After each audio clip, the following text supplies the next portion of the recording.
বাবার কথা শুনে আদি গা ছাড়া ভাব নিয়ে জবাব দিল, আমি কি করে ফিরিয়ে আনবো? আমি কি জানি ও মিথ্যা? আমাদের কি তোর এতটাই বোকা মনে হয়?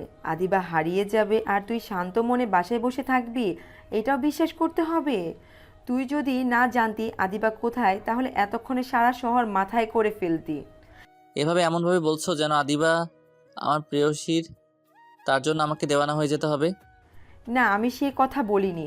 তুই যে পরিমাণ উচ্ছৃঙ্খল, তোকে না বলে বাইরে যাওয়ার অপরাধে তুই আদিবাকে আকাশ পাতাল খুঁজে নিয়ে আসতি আর তারপর শাস্তি দিতি, সেটা আমরা সবাই জানি। মা, তুমি আজকাল একটু বেশি কথা বলো। আমি জানি না আদিবা কোথায়, আর এত চিন্তা করার কি আছে? সময় হলে নিজেই ফিরে আসবে। তোমরা এখন আমার রুম থেকে চলে যাও, কাল আমার এক্সাম আছে, পড়তে হবে। আমরা কিন্তু পুলিশে যাব। যাও। মানা করছে কে? পুলিশের কাছে গেলে প্রথম তোর নামটাই বলবো। এমনভাবে কথা বলছো যেন আমি একজন কিডন্যাপার, ওকে কিডন্যাপ করেছি।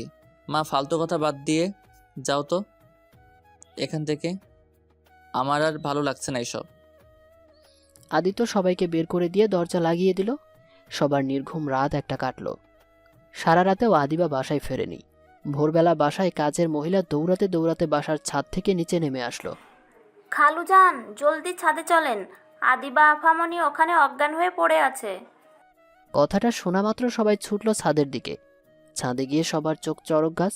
সত্যিই আদিবা পড়ে আছে, হাত পা বাঁধা, মুখেও টেপ লাগানো। আদিবার মা নিচে বসে আদিবার মাথা কোলে নিয়ে চোখের জল ছেড়ে দিলেন। আদিত্যের বাবা তাড়াতাড়ি আদিবাকে ঘরে নিয়ে এসে চোখে মুখে পানি দিলেন। কিছুক্ষণ পর আদিবার জ্ঞান ফিরল, কিন্তু তার চোখে মুখে ভয়ের ছাপ। সে তার মাকে জড়িয়ে ধরে হাউমাউ করে কাঁদতে শুরু করলো। আদিবা শান্ত করার জন্য আদির বাবা বললেন, তোর এই অবস্থা কি করেছে আদিবা? হ্যাঁ, একবার শুধু বল, তারপর আমি তার কি অবস্থা করি শুধু দেখবি। আদিত্যের বাবা কড়া গলায় বললেন। ভাইয়া। আদিবা কাঁদতে কাঁদতে জবাব দিল। কথাটা শোনা মাত্র খেপে গেলেন আদির বাবা। আদিত্যের এত সাহস হয় কি করে? হ্যাঁ, আজ ওর একদিন কি আমার একদিন। তিনি রাগে ছটফট করতে করতে ছুটে গেলেন আদিত্যের ঘরে। আদি ঘুমাচ্ছিল। আহমেদ সাহেব তাকে ঘুম থেকে জাগার সুযোগ না দিয়ে নিজের বেল্ট দিয়ে মারতে শুরু করলেন। আদি কিছু বুঝে ওঠার আগেই কয়েকটা আঘাত পড়ল তার পিঠে। আদি উঠে বোঝার চেষ্টা করতে লাগলো কি হয়েছে, কিন্তু তাকে কোনো সুযোগ দেওয়া হলো না। আহমেদ সাহেব আদিকে টেনে নিচে নিয়ে আসলেন, তারপর সর্বোচ্চ শক্তিতে মারতে শুরু করলেন। সেখানে সবাই উপস্থিত থাকলেও আজ কেউ বাধা দিল না। সবচেয়ে আশ্চর্যের বিষয়, আদি নিজেও বাধা দিচ্ছে না। তাকে দেখে মনে হচ্ছে সে যেন আগে থেকেই জানতো তাকে এভাবে মারা হবে, তাই চুপচাপ দাঁড়িয়ে মার খাচ্ছে। আহমেদ সাহেব মারতে মারতে হাঁফিয়ে উঠলেন। আদিকে ছেড়ে দিয়ে বলতে লাগলেন, তোর মতো ছেলে জন্ম দেওয়াটাই আমাদের অন্যায় হয়েছে। এমন ছেলে থাকার চেয়ে না থাকাই ভালো ছিল। আদিত্যের বাবাকে শান্ত করার জন্য তার মা আর আদিবের মা এগিয়ে আসলেন। ভাইজান, আপনি শান্ত হন। এমন উত্তেজিত হলে আপনার শরীর খারাপ হবে। শাহানা ঠিকই বলেছে, তুমি শান্ত হও। কোন পাপে এমন ছেলে জন্ম দিয়েছিলাম বলতে পারো রুবিনা? হ্যাঁ, ইচ্ছে করছে মেরে টুকরো টুকরো করে নদীতে ভাসিয়ে দিই। ভাইজান, আদিত্য ছেলে হিসেবে খারাপ নয়। সমস্যাটা হচ্ছে ও আদিবাকে সহ্য করতে পারে না, আর আদিবাও অনেক উল্টোপাল্টা কাজ করে। তাই আমি বলি কি, আদিবাকে নিয়ে গ্রামে ফিরে যাই, তাহলে আর কোনো সমস্যা থাকবে না। দয়া করে আপনারা আমাকে আর বাধা দেবেন না। প্রশ্ন ওঠে না, আদিবা কোথাও যাবে না। কারো যদি যেতে হয় আদি যাবে। এই বাসায় ওর আর কোনো জায়গা নেই। এই কুলঙ্কর বেরিয়ে যাও। আদিত্য এবারেও কোনো জবাব দিল না, শুধু রক্তবর্ণ চোখে আদিবার দিকে একবার তাকালো। আদিবা ভীত হরিণীর মতো চুপসে গেল। ভাইজান, আমি রাগের মাথায় কিছু বলছি না। আপনার নিজের সংসার আছে, তার উপর আমাদের সংসারটাও আপনাকেই দেখতে হয়। এত কিছুর পর চারজনকে ভালো স্কুলে পড়ানো অনেক টাকার ব্যাপার। তাই আমি ভাবছি আদিবার বিয়ে দিয়ে দেব। কথাটা শুনে উপস্থিত সবাই সম্ভিত হয়ে গেল। আদিত্যের মা অবাক কণ্ঠে বললেন, তুমি কি পাগল হয়ে গেছো শাহানা? কী সব বলছো? আমি যা বলছি ভেবেই বলছি ভাবি। আদিবার বিয়ের বয়স না হলেও ও আর ছোট নেই। আগের দিনের মেয়েদের এই বয়সে বিয়ে হতো। তাছাড়া গ্রামে এখনও হয়। এখানে আসার আগে চেয়ারম্যানের ছেলে ওকে পছন্দ করে প্রস্তাব দিয়েছিল। ভাবছি গ্রামে গিয়ে কথাটা এগোবো। কিন্তু কোনো কিন্তু না। মেয়েদের এত পড়াশোনার দরকার কি? এত পড়াশোনা করে কি হবে? বিয়ের পর জামাই পড়ালে পড়বে, না পড়ালে সংসার করবে। আদি এতক্ষণ কিছু না বললেও শরীরের আঘাতগুলো ক্রমেই যন্ত্রণাদায়ক হয়ে উঠেছে। জায়গায় জায়গায় রক্ত নীলচে রং ধারণ করছে। হঠাৎ করে এসে সবাইকে অবাক করে দিয়ে নিচে বসে সশব্দে কেঁদে উঠল। উপস্থিত সবাই চরম অবাক হলো, কারণ আদিকে কেউ এখনো কাঁদতে দেখেনি। যত যাই হয়ে যাক, সে কাঁদে না। এই বয়সী কোনো ছেলেই সহজে কাঁদে না। তার মানে কি আঘাতগুলো অসহনীয় হয়ে উঠেছে? আদির মা নিজেকে ধরে রাখতে পারলেন না, ছুটে এলেন ছেলের কাছে। হাজার হোক, একমাত্র ছেলে বলে কথা। বাবা বেশি ব্যথা করছে, হাসপাতালে যাবি? আদি কোনো উত্তর দিল না। চোখ মুছে নিজের মাকে একবার জড়িয়ে ধরল, তারপর উঠে বাসার মেইন দরজার দিকে হাঁটা দিল। পেছন থেকে তার মা বলে উঠলেন, কোথায় যাচ্ছিস? আদি উত্তর দিল না। আদির বাবা বলে উঠলেন, আদিক্ষেতা বন্ধ করো রবিনা, এইটুকুর পাও না, ভুলে যেও না ও কি করেছে। বেরিয়ে যায় এক্ষুনি। আদি আস্তে আস্তে দৃষ্টিসীমার বাইরে চলে গেল। দিন পেরিয়ে রাত, আদির বাসায় ফেরার নাম নেই। কিন্তু তাতে আদির মা ছাড়া কারোরই তেমন কোনো মাথা ব্যথা নেই। সবার ধারণা আদি রাগ করে কোনো বন্ধুর বাসায় গিয়েছে। কিন্তু দেখতে দেখতে কেটে গেল একদিন। এবার সবার মনে ভয় দানা বাঁধতে শুরু করলো। আদির বাবা আদির সব বন্ধুদের বাসায় খোঁজ করলেন, কিন্তু আদি কারোর কাছেই যায়নি, এমনকি কারোর সাথে যোগাযোগও করেনি। আদি খালি হাতে বাসা ছেড়েছিল, সাথে ফোনও নেয়নি। তাই তার সাথে যোগাযোগ করা সম্ভব না। বাধ্য হয়ে আজাদ সাহেব পুলিশকে কমপ্লেন করলেন, কিন্তু পুলিশও আদিকে খুঁজতে ব্যর্থ হলো। হাসপাতাল থেকে শুরু করে অলিগলি সব জায়গায় খোঁজ করা শেষ। কেটে গেছে 2 দিন। আদির মার পাগল প্রায় অবস্থা। তিনি কিছুতেই একমাত্র ছেলেকে হারানোর শোক সহ্য করতে পারছেন না। রবিনা, তুমি শান্ত হও। আদি আমাদের ছেড়ে কোথাও যেতে পারে না, দেখবে নিজেই ফিরে আসবে। হয়তো আমাদের উপর রেগে আছে, তাই লুকিয়ে আছে। চুপ করো, তুমি একজন খুনি। তুমি তুমি এক মায়ের কোল খালি করে ছেলেকে কেড়ে নিয়েছো। না জানি ছেলেটা রাগের মাথায় কি অঘটন ঘটিয়েছে। বাবুরে, তুই কোথায়? এইভাবে মাকে ছেড়ে যাস না, ফিরে আয় প্লিজ। একবার শুধু ফিরে আয়। মা তোর গায়ে হাত তোলা তো দূর, তোর দিকে কাউকে তাকাতেও দিবে না। বলতে বলতে আহাজারি করতে লাগলেন রুবিনা বেগম, কিন্তু তার আহাজারি আদির কানে পৌঁছালো না। দেখতে দেখতে কেটে গেল দিন থেকে মাস। শুরু হলো আদিত্যের মাধ্যমিক পরীক্ষা, কিন্তু আদি ভিড়ল না। আদি যতই রেগে থাকুক, পরীক্ষা মিস দেওয়ার ছেলে সে না। অন্তত পরীক্ষার জন্য হলেও সে ফিরে আসবে, এই আশা নিয়েই এতদিন ধৈর্য ধরেছিল সবাই। কিন্তু পরীক্ষার দিনেও আদি ফিরল না। আদিত্যের মার মন কুডাকতে শুরু করলো। তিনি আর সহ্য করতে পারলেন না। প্রতিদিনের মতো ছুটে গেলেন পুলিশ স্টেশনে। ম্যাডাম, আপনাকে প্রতিদিনই বলি, আপনাদের এভাবে প্রতিদিন পুলিশ স্টেশনে আসার দরকার নেই। আমরা আদির খোঁজ পেলে আমরা নিজেরাই আপনাদের জানিয়ে দিব। কিন্তু এতদিন হয়ে গেল, আপনারা খুঁজে পেলেন না কেন? দেখুন ম্যাডাম, বলতে খারাপ লাগছে, কিন্তু এটাই সত্যি। এ বয়সী ছেলেরা খুবই জেদি হয়ে থাকে, জেদের জন্য ঠিক ভুল বুঝতে পারে না, ফলে দুর্ঘটনা ঘটিয়ে ফেলে। বলছি না আপনার ছেলের সাথেও এমন কিছু হয়েছে, তবে 70% সম্ভাবনা এটাই, হয়তো এমন কিছু ঘটেছে, তাই আমরা কোনো ট্রেস পাইনি। কি বলতে চাচ্ছেন? স্যার, ম্যাডামকে বাসায় নিয়ে যান। না না না, আপনি কি বলতে চাচ্ছেন বলুন। হোগো, উনি এসব কি বললো? আদি আমার আদি আর নেই। না, এ হতে পারে না, কিছুতেই না। বলতে বলতে সেন্সলেস হয়ে গেলেন রুবিনা বেগম। হাসপাতালে নেওয়ার পর জানা গেল তিনি হার্ট অ্যাটাক করেছেন। বেশ কিছুদিন চিকিৎসার পর তিনি বাসায় ফিরলেন, সাথে করে আদিবার দুর্ভাগ্য নিয়ে। বাসায় ফিরে আদিবার পড়াশোনা বন্ধ করে দিলেন। আদির নিখোঁজ হওয়ার সমস্ত দায় চাপল আদিবার ঘাড়ে। আস্তে আস্তে সবার দুশ্মন হয়ে উঠল সে। আদির বাবা মা কেউই যেন আদিবাকে দু চোখে সহ্য করতে পারে না, এমনকি আদিবার মাও না। সবাই সবসময় বলে আদিবা যদি আদির কথা শুনে চলতো তাহলে নাকি এমন কিছুই ঘটতো না। দেখতে দেখতে কেটেছে 6 বছর। আদি এখন সবার কাছে মৃত। আদিবার জীবনেও এসেছে অমূল পরিবর্তন। যেখানেই তার এই ছোট বোন সাদিয়া বলার সাথে সাথে সব পেয়ে যায়, সেখানে আদিবার প্রয়োজনীয় কিছু চাওয়াও দুঃসাধ্য। অরিন সাদিয়া এখন ভালো ভার্সিটিতে পড়ে, আর আদিবা কোনো মতে মাধ্যমিক পাশ করেছিল। তার পক্ষে কলেজে পা রাখা সম্ভব হয়ে ওঠেনি, কারণ রুবিনা বেগম চাননি আদিবা পড়াশোনা করুক। আদিবা যাই করে তাই অন্যায় বলে পরিগণিত হয়। বাসার সমস্ত কাজ তাকেই করতে হয়, তারপরেও কেউ তার সাথে ভালোভাবে কথা বলে না। আদিবা শেষ কবে বাসার বাইরে গিয়েছিল তার মনে পড়ে না। অন্যদিকে আহমেদ সাহেবের বয়স বেড়েছে, চাকরি থেকে অবসর নিয়েছেন। কিছুদিন আগে হঠাৎ করে আহমেদ সাহেব অসুস্থ হয়েই পড়েন, তাই তিনি অরিনের বিয়ে দেওয়ার সিদ্ধান্ত নিয়েছেন। আজ অরিনকে দেখতে আসার কথা, সবাই কাজে ব্যস্ত। হঠাৎ বাসার ল্যান্ডলাইন বেজে উঠল। রুবিনা বেগম রান্নাঘর থেকে ব্যস্ত গলায় বললেন, খানে কি তালা লাগালো? আদিবা, শুনতে পাচ্ছিস না? ফোন বাজছে। নবাব জাতিকে না বললে কিছুই করতে পারে না, যত সব। যা গিয়ে ফোনটা তুল, দেখ কে আসলো। এখানে অরিন, সাদিয়া আরও অনেকে থাকা সত্ত্বেও হুকুমটা আদিবাকেই করা হলো। অথচ আদিবা বসেছিল না, অন্য কাজে ব্যস্ত ছিল। তবুও এ বাসার সমস্ত কাজ তাকেই করতে হবে, এটা অলিখিত নীতি হয়ে গেছে। আদিবা হাতের বাটিটা নামিয়ে রেখে হাত মুছতে মুছতে এগিয়ে গিয়ে ফোন তুলল। আসসালামু আলাইকুম, কে বলছেন? অপর পাশ থেকে কর্কশ কণ্ঠ ভেসে আসলো। কৈফিয়ত দেওয়ার জন্য ফোন করিনি, মিসেস রুবিনা বেগম আছেন? অপর পাশ থেকে উত্তর শুনে বোঝার উপায় নেই যে কে ফোন করেছে, তাই আদিবা আবার প্রশ্ন করল। আপনি কে বলছেন? বললাম না কৈফিয়ত দিতে ফোন করিনি। আপনি না বললে কাকিমণিকে আমি কিভাবে বলবো যে কে ফোন করেছে? বলতে হবে না, এয়ারপোর্টে একটা গাড়ি পাঠান তাহলেই হবে। বরের বাড়ি কেউ বলছেন? নামটা যদি বলতেন।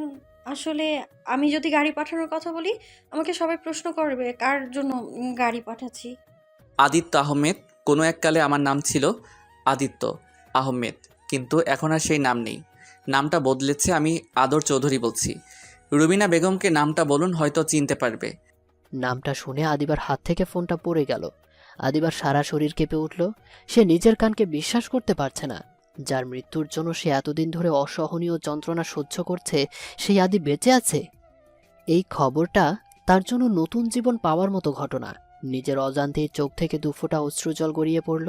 তবে এই অশ্রু মন খারাপের নয়, আনন্দের। রুবিনা বেগম রান্নাঘর থেকে চেঁচিয়ে উঠলেন। কি হলো, ফোনটা অমনভাবে ফেললি কেন? আর এমন সঙ্গের মতো দাঁড়িয়ে বা আছিস কেন? কে ফোন করেছিল?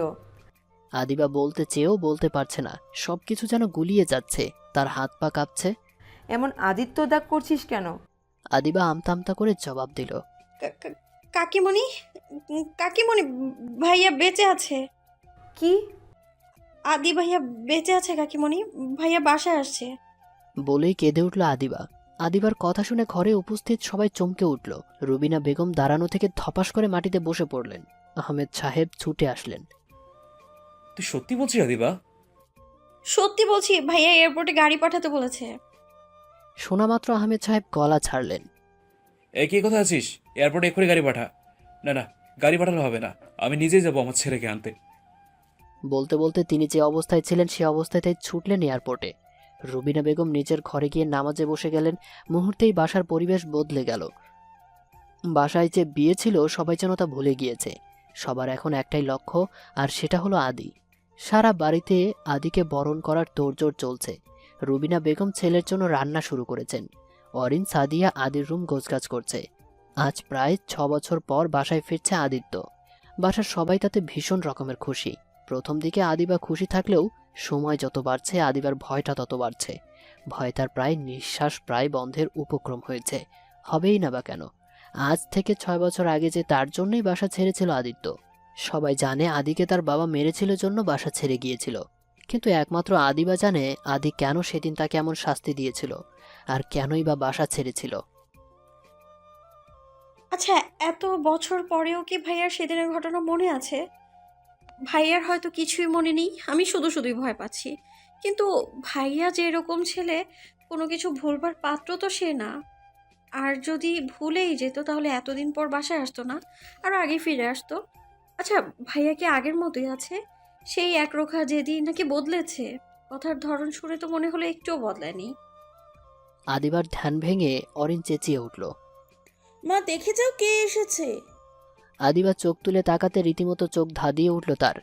কি অসম্ভব রকমের সুন্দর চেহারা, কালো সিল্কি চুল, তীর্যক দ্বিধারী তলোয়ারের মতো ভ্রু, সুতীক্ষ্ণ কালো চোখ, সাথে আর পাতলা লালচে ঠোঁট।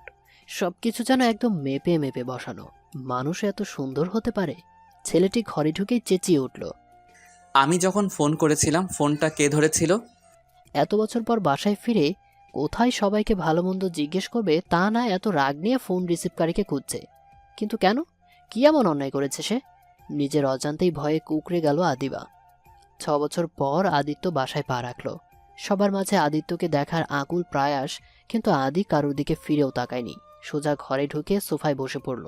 যদিও তার আচরণে সবার মনক্ষুণ্ণ হওয়ার কথা, কিন্তু আকর্ষণীয়ভাবে তার সুদর্শন চেহারা সবার দৃষ্টি কাড়ছে। ধবধবে ফর্সা চেহারা, ছোট করে কাটা চুলের একাংশ কিছুটা লম্বা, যা কপালের উপর ছড়িয়ে আছে, যেন বেশ নিয়ম করেই এলোমেলো হয়েছে চিল্কি চুলগুলো। পরনে কুচকুচে কালো স্যুটের সাথে দুধ সাদা ফুল হাতা শার্ট, এক হাতে নামি ব্র্যান্ডের ঘড়ি, জুতো জোড়ার চকচকে ভাব দেখে যে কেউ বলে দিতে পারবে চামড়ার তৈরি। সার্বিক দিক বিবেচনা করলে বোঝা যায় আদিত্য বেশ আয়েশি জীবনযাপনে অভ্যস্ত। আদিত্য ঘরে ঢোকার পরে দুজন লোক এসে কয়েকটি লাগেজ ঘরে রেখে গেল। আদি চারদিকে চোখ বুলিয়ে সোফায় গা এলিয়ে দিল। রুবিনা বেগম নিজের ছেলেকে দেখে নিজেকে ধরে রাখতে পারলেন না, জড়িয়ে ধরে কেঁদে ফেললেন। কিন্তু সেই কান্না আদিকে ছুঁতে পারল না। আদি এদিক ওদিক তাকিয়ে বেশ মুড নিয়ে বলল, বোনের বিয়ে, তাই মনে হলো আমার কিছু দায়িত্ব আছে আর সেটা পালন করতেই এখানে আসা। তাই প্লিজ নাটক করবেন না। তুই এসব কি বলছিস বাবুনি? বাংলাতেই তো বললাম, অন্য কোনো ভাষায় বলিনি, না বোঝার কি আছে।